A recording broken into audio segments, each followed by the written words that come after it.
প্ৰথমে আপোনালোকক ধন্যবাদ জনাইছোঁ। আৰু প্ৰথম কথাটো হ'ল যে ইয়াত জিলা সাহিত্য সভা অনুষ্ঠানটো কৰিছে শংকৰদেৱ বিদ্যা নিকেতন কোকৰাঝাৰৰ সহযোগত। আৰু ইতিমধ্যে অসম চৰকাৰেও এটা বিশেষ নিৰ্দেশনাৰ জৰিয়তে বিষ্ণু ৰাভা দিৱস মহাবিদ্যালয় বিশ্ববিদ্যালয় বা বিদ্যালয় পৰ্যায়ত উদযাপন কৰাটো প্ৰায় বাধ্যতামূলক কৰিছে। তাৰ মূল কাৰণটোৱে হৈছে যে বিষ্ণু ৰাভাৰ যি প্ৰাসংগিকতা, গতিকে বিষ্ণু ৰাভাৰ আদৰ্শৰ জীৱনৰ প্ৰাসংগিকতা আমাৰ দৰে বহুজাতিক বহুভাষিক আৰু বহু সাংস্কৃতিক ৰাজ্যখনত সদায় আছে।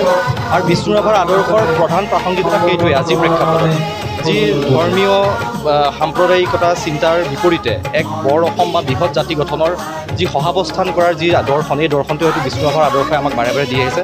আৰু সেই আদৰ্শটোকে সৰ্গত কৰি হয়তো আজি সাহিত্য সভা ইয়াত দিনজোৰা কাৰ্যসূচী অনুষ্ঠান কৰিছে।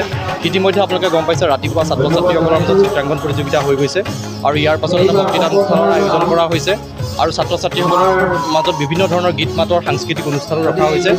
গতিকে ইয়াৰ জৰিয়তে মই ভাবোঁ যে সাহিত্য সভা এটা প্ৰায়োগিক দৃষ্টিকোণে হয়তো লৈছে, আৰু আপোনালোকে ইয়াত আহিছে গতিকে আপোনালোককো আমি ধন্যবাদ জনাইছোঁ। আৰু আমি আশা কৰিম যে আপোনালোকৰ মাধ্যমেৰে হয়তো বিষ্ণু ৰাভাৰ যি আদৰ্শ, যি দৰ্শন, এই আদৰ্শ আৰু দৰ্শন হয়তো সমাজখনলৈ আগবাঢ়ি যাওক। কাৰণ বিষ্ণু ৰাভাৰ আদৰ্শৰ প্ৰাসংগিকতা আছে, মই বাৰে বাৰে কৈছোঁৱেই। কাৰণ আমাৰ দৰে বহু সাংস্কৃতিক আৰু বহুভাষিক এখন ৰাজ্যত বিষ্ণু ৰাভাৰ আদৰ্শই হয়তো আমাক এটা ৰাস্তা দেখুৱাব। সময়বোৰ খুব প্ৰতিকূল, হাৱাবোৰ খুব ভাল হয়, আপোনালোকে জানেই, আপোনালোকে ক্ষেত্ৰত আছেই।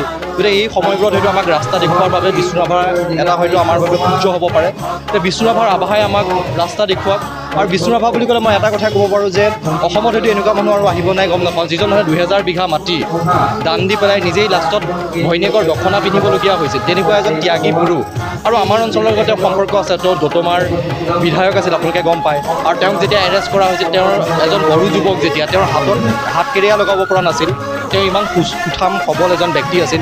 গতিকে আমি যিটো এটা পূৰ্ণ ব্যক্তিত্ব, দৈহিক মানসিক বৌদ্ধিক ৰাজনৈতিক সকলোভাৱে, গতিকে তেওঁৰ ব্যক্তিত্বটোৱে হয়তো আমাৰ ছাত্ৰ ছাত্ৰীক ব্যক্তিত্ব উত্তৰণৰ এটা হয়তো আদৰ্শ হয়তো আমাক দিব পাৰে। গতিকে বিষ্ণু ৰাভাৰ ব্যক্তিত্বৰ অন্বেষণ হওক, তেওঁ আদৰ্শ, তেওঁ দৰ্শনৰ বিচাৰ হওক, আৰু সেইবোৰ নিশ্চয় প্ৰাসংগিকতা আছে। আমাক হয়তো এই প্ৰতিকূল সময়বোৰত আমাক হয়তো কিছু অনুকূল কিছু বাতাবৰণ সৃষ্টিত হয়তো অৰিহণা যোগাব। ধন্যবাদ।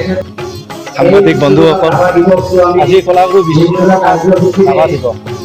আমি কোকৰাঝাৰ জিলা সাহিত্য সভাই কলাগুৰু বিষ্ণু প্ৰসাদ ৰাভা দিৱসত আমি বাছি লৈছোঁ শংকৰদেৱ বিদ্যা নিকেতন স্কুলখন।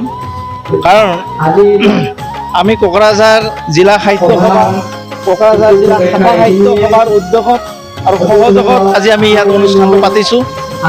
এই কাৰ্যসূচীত আমি অনুচুপীয়াকৈ পাতিব পাৰিছোঁ, কাৰণ পৰিৱেশটোৰ কাৰণে আমি বাধ্য হৈছোঁ। তাৰমানে জাকজমককৈ পাতা, ইফালে বতৰ আৰু ইফালে বিভিন্ন সমস্যা, এইকাৰণে আমি অনুচুপীয়াকৈ ইয়াতে আয়োজন কৰিছোঁ।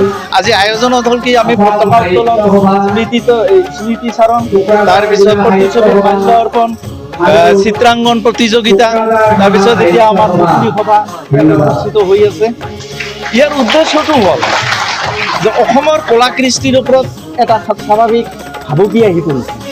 আজি অসম সাহিত্য সভাৰ জৰিয়তে গোটেই অসম জুৰি বিষ্ণু প্ৰসাদ ৰাভা দিৱস পাতিছে যদিও, কিন্তু এই অনুষ্ঠানবিলাকত মানুহৰ সহযোগ খুব কম, উপস্থিতি খুব কম।